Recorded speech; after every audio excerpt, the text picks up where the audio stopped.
Step into the movie and listen to the Song of Time. Hello everyone, I am Lingjun. It was a night in mountainous area of Luliang, Shanxi Province, China, in 1980. Santo Yangko, a popular dance among the local people, was being performed happily. 有了虽然家里穷，有的心里下凡尘。王母站在那天门，天河各半端有情人。 The young man De Ren is the leading singer of the Santo Yangko dance. He was so good at singing that he was well known in the neighborhood, and his partner Cui Hua was his lover. They had been dating for a long time, quite sweetly, and had tasted the forbidden fruit. But Cui Hua's mother was firmly opposed to their love affair. She had always felt that Yangko's singing cannot earn money, and De Ren would not have a bright future with it. Instead, she was satisfied with Hong Wei, an upstart in the village, who had been hungering for Cui Hua for a long time. De Ren and Cui Hua were ready to run away to work outside, but were caught back. And De Ren was beaten in the head with bricks by Hong Wei. After some interference in vain, the mother of Cui Hua finally made some concession. She asked De Ren to take 5,000 yuan in 2 months to marry Cui Hua, a penny less, and he would have to put an end to the idea of marrying Cui Hua. In order to scrape together the money as quickly as possible, he used the medical expenses compensated by Hong Wei as his principal money to contract a tractor to run the transport. Frustrated by his inability to drive a tractor, he hit on the idea of hiring someone. A girl named Alan soon became his driver. The girl was talented and straightforward, and had done him a great service. One day, they went to the coal mine to haul goods. The exit, however, was blocked by other loading men. He approached to communicate, and the others knew his strength. One of them asked him to sing a Santo Yangko to cheer up. De Ren straightforward opened his mouth and began to sing. He skillfully incorporated the scene into the verse. The man happily moved out of the way, and the crowd cheered in unison. It was the first time Ailan had ever heard anyone sing. She could not help looking at him with admiration and was deeply impressed. She didn't expect that this simple and honest farmer, who even could not drive a car, had such an awesome ability. They began to talk on the way. It turned out that De Ren's parents had died early. His grandfather took him to beg for food. He was forced to learn the skill by not being fed without singing. Ailan showed great interest and pestered him to sing Yangko all the way. She was so delighted by listening to his song, and her love for him was also kindled. Love was like a tornado that came so fast. But then came the blow. As De Ren unloaded the coal, Ailan asked him why he was making money so hard. He replied that the mother of his lover Cui Hua loved money too much. He must soon earn enough money to marry Cui Hua. The news almost extinguished the flame of love in Ailan's heart. It seemed that De Ren had a deep love for Cui Hua, and she was too late to come. A few days later, things turned around again. De Ren and Ailan had gone on for a long trip. On their way back to the village, they came face to face with a wedding procession. Everyone was beating gongs and drums, so festive. At first, he thought it would be fun to watch them, but as the procession drew near, his face changed dramatically. He saw clearly that the bride was no others but Cui Hua. What is this about? He jumped out of the car and rushed towards them with a series of questions. Cui Hua was speechless, and she turned around to cry sadly. As it turned out, it was in those days when they went out to carry coal. Cui Hua's mother was so greedy that she violated the agreement with him, forced Cui Hua to marry Hong Wei, who was about to own a company. De Ren was distraught and tried to stop Hong Wei, but pushed away and held fast by his men, the procession went on playing their instruments. He wrenched himself free, and Ailan tried hard to talk him down. He could only stop there, too grieved to cry. Ailan knew that this was the chance God had given her. She must seize the opportunity. She began to do some makeovers. She had her hair permed, bought sunglasses, and wore a new dress. She wanted to impress him anyway. She wanted to replace Cui Hua, the married woman in De Ren's heart. However, it was proved to be difficult. With his mind hollowed out, De Ren did his work listlessly. He was even more oblivious to the changes in Ailan. Once, they stopped at a restaurant to have dinner on the way of delivery. Depressed, De Ren ate nothing for meals and refused to listen to Ailan's advice. He kept on drinking. He was very sad and soon drunk. At night, when walking on the path, De Ren was so gloomy that he came up to Ailan and pestered her, drunkenly. "I know you really like me." Ailan knew that he was regarding her as Cui Hua's stand-in, but she could not bear to see her sweetheart suffer so much. She initiated making love with him in the wilderness. The next day, Cui Hua made an excuse to go back to her village. Since her husband Hong Wei didn't see her bleeding at the wedding night, which means Cui Hua was not a virgin, and provoked him to argue with Cui Hua and even give her a slap in the face. Cui Hua was distressed and wanted to see De Ren. Just as they used to do, Cui Hua made a signal with flashlight to get De Ren to meet in the dark. De Ren was about to leave for her appointment, but Ailan said something to stop him. "I am already yours, and she's married. You can't see her from now on." De Ren said that he could not promise to do that. Ailan used the trump card. If he didn't marry her soon, she would sue him for rape. He had no choice but to promise her to go through the marriage formalities. When they were getting marriage registration, they did not expect to meet Cui Hua broke into the door, saying, "I want a divorce." The staff made it clear to her, "You can neither get divorced nor get married if you come alone." Seeing Cui Hua embarrassed and with a bitter face, De Ren hesitated. He yelled, "Wait a minute." Ailan also tried her best to safeguard her own rights. She stood up quickly and looked at them. She simply said, "Stamp," to the staff. Hands up, seals down. De Ren and Ailan were legally married. Time flies. Just a blink of an eye came to the Spring Festival 10 years later. They ran a De Ren restaurant. Ailan and the hired chef worked tirelessly around in the restaurant, while De Ren was still lying in the bed. He had been spoiled by Ailan over the years. It's happy to see that business was very good in the end of year, but it was too busy for Ailan to work just on her own.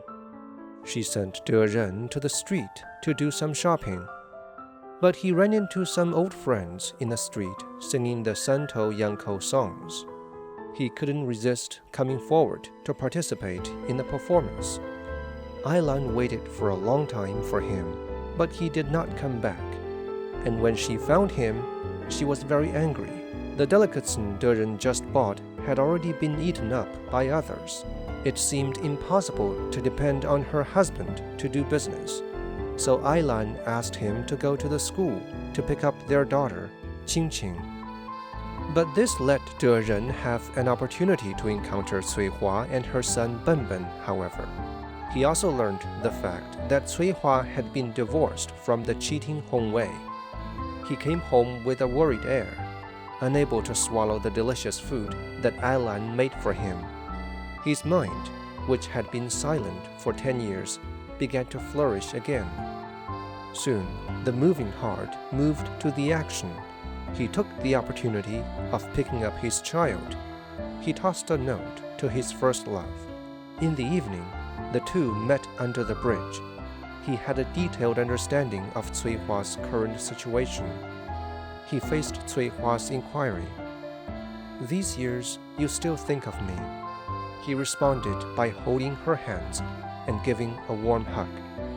Their enthusiasm of them was instantly kindled, just as it had been in the past. Back at home, he was found on his back, a few red scratches by Ailan. De Ren quickly said that his skin was itchy, and he had scratched it himself.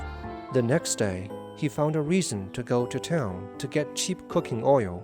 Ailan was surprised, but she didn't think twice. She let him to do that. She did not know that De Ren was accompanying Cui Hua to the city's bathhouse. He wanted to help Cui Hua to open one in the town, so they came here to investigate. Unfortunately, just as the two people were going into the couple room to experience, they were seen by Hong Wei, who had just finished his bath. He had long borne a grudge against his ex-wife's old lover. This gave him a chance to get even. He called on the police, saying that there was a prostitute. Soon, De Ren and Cui Hua were caught on the spot. After she got a call from the police station, Ailan took a long puff at her cigarette and tried to calm her nerves. She came with her marriage certificate and what she thought was a fine to bring her husband back. While she was told it was a lifestyle problem, there was no penalty. Well, it saved a lot of money. Then, Ailan took De Ren, whose head drooped to the bathhouse. She told her husband to rub her back too. When she entered the room, she slapped the marriage certificate on the counter. "Give me a private room." After entering the room, Ailan thought of the scratches on De Ren's back that night. Her heart was as clear as a mirror, and she cursed him angrily. Then she told him, who looked ashamed, that she would divorce him immediately. "Half of the property belongs to each person, and the child belongs to me," Cui Hua said. De Ren understood he was wrong that he said that he would listen to her arrangement. Irritated, Ailan slammed the door and left. But at the checkout, she was told she had to pay 8 yuan. She could not bear that waste, so she returned. She passed De Ren as he came down desolately. Back in the private room, she lay in the bathtub. Body is hot, but her heart is so cold, which tore her madly at that moment. She threw back her head and cried out, and then burst into tears. Early the next morning, they went to the registry office to get divorced. Now Ailan had new arrangements for her fortune. "He made a big mistake, so I want half the money more." De Ren did not hesitate. He just looked down and said the word yes. Ailan was furious to see him so determined, and she said, "I want 80%. But on second thought, he said yes. Ailan stammered angrily, "I want 90%. She did not really want to leave in her heart, and she really wanted her husband to say no. However, she was disappointed in the end. After confirming their agreement, the staff stamped it on. All Ailan could do was weep silently on her desk. Soon after, De Ren and Cui Hua got married. They went back to the old job to make ends meet. They performed Santo Yangko dance. Their performance was very popular, and their fame spread quickly. However, it seemed that life was a little calmer. The accident soon struck again. Hong Wei remarried, and his lover Dan Dan is a fan of De Ren. She insisted on asking him to amuse the wedding party with Yangko. She was young and arrogant, and insisted on doing it in spite of Hong Wei's objections. Hong Wei had nothing to do with her, so he sent his subordinates for De Ren. But De Ren said that he would never do that, even if the sky fell down, and came to Hong Wei to return the money in person. Hong Wei felt humiliated entangled with De Ren. He gave De Ren a slap in the face. When he saw De Ren rebelling, he ordered his men to beat against him together. Cui Hua came and desperately rushed forward to dissuade. She too was slapped to the ground by Hong Wei. Seeing he called his men to beat De Ren to death, Cui Hua lifted a plate of bricks and hit the back of Hong Wei's head in a hurry. Hong Wei immediately fell to the ground and died afterwards. On the other side, Ailan was busy working in the restaurant alone. However, she saw the scene of Cui Hua being sentenced on TV. She was sentenced to 20 years in prison for breaking the criminal law. De Ren also appeared in the crowd at the hearing. The news was so shocking that Alan's mouth fell open. At daybreak, she hurried to De Ren's house. She saw her ex-husband squatting on the ground, looking worried. She was so upset that she comforted him. Benben, knowing the news, ran away from school and came back, crying for his mother. Ailan burst into tears and took the baby back. De Ren was also arranged to work in a restaurant for a monthly wage. Alan treated Benben as if he were her own son. Hearing that it was his birthday, she even brought a cake for him. She took him to the prison to see Cui Hua. Across a railing, Cui Hua's gratitude and joy overflew in words. In front of De Ren, she asked Benben to treat Ailan as if she were his mother. At the same time, she asked De Ren to remarry Ailan. Suffering one blow after another, De Ren felt that it is meaningless to live in the world, and he wanted to kill himself. Unexpectedly, he chose the wrong branch and fell to the ground, still alive. Ailan saw something wrong through his face. After learning that he had almost hanged himself, she simply hung the rope over the beam and challenged De Ren to hang himself again. "It is strong. Hang yourself here. Come on." But De Ren did not dare. When Ailan saw this, she picked up his pillow and put them onto her bed. Next, De Ren planned to remarry Ailan.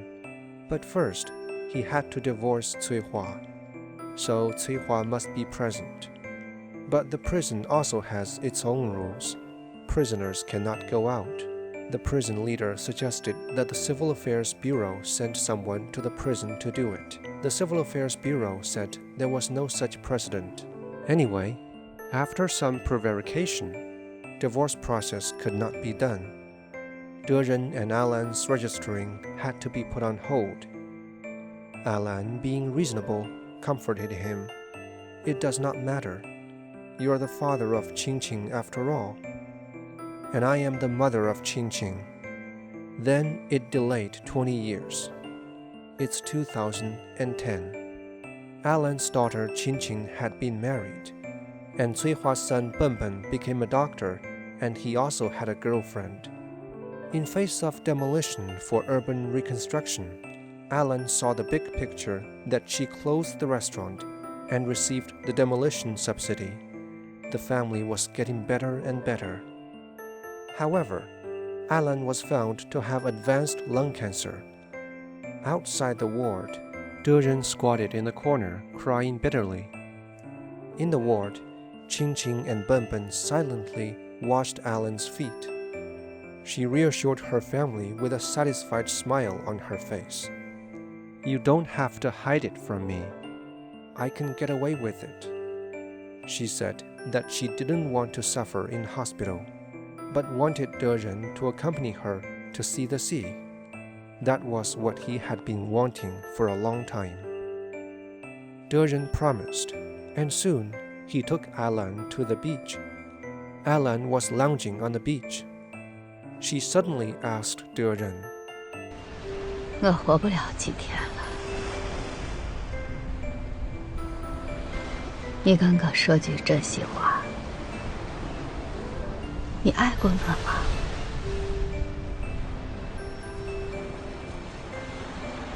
以前我爱过，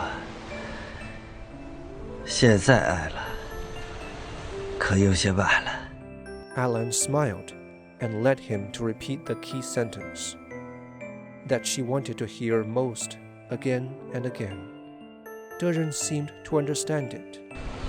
现在爱了。大点声，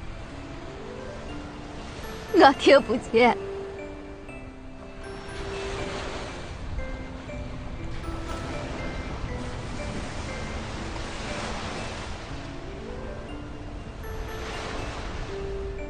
现在爱了！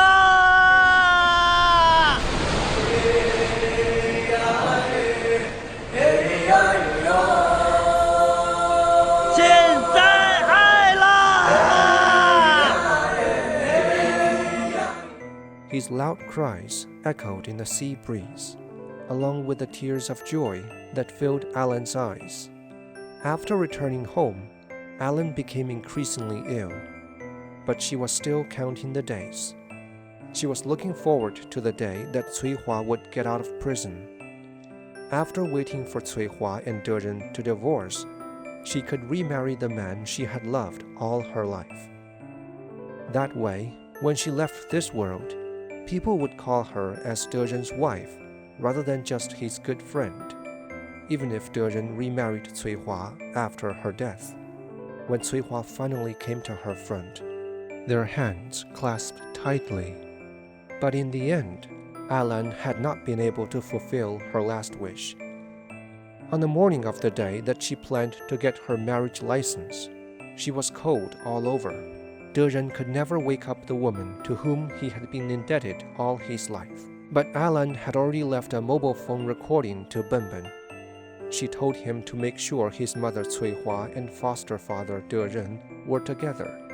The domestic drama movie Man Singing Santo Yangko and His Women was released in 2015. It tells the story of a man and two women.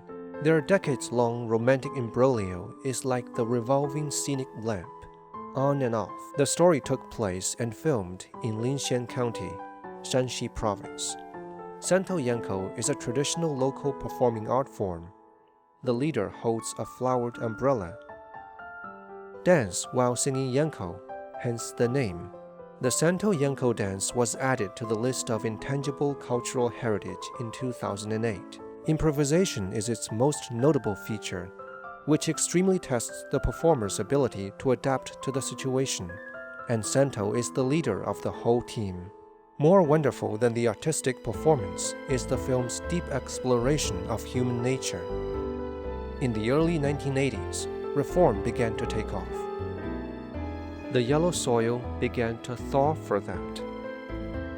But the backward view of buying and selling marriage still had a market. Cui Hua's mother's obsession with money led to the painful price of her daughter losing almost her life. The simplicity and kindness of Ailan and her unreserved, selfless love is touching. But she was so passionate about her sweetheart that she took her marriage to extremes. This is certainly not something to be encouraged, because she is so obsessed and too much loss of herself, yet still could not get her husband's heart.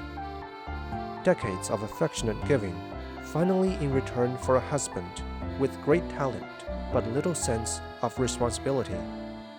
It is so pity that Deren said loving you to Ailan so late, and with the situation that Alan's days running out, his words remained doubtful. Did he really love her? Was it because that they get along with each other for too long to love each other, or just because he felt pity for Alan?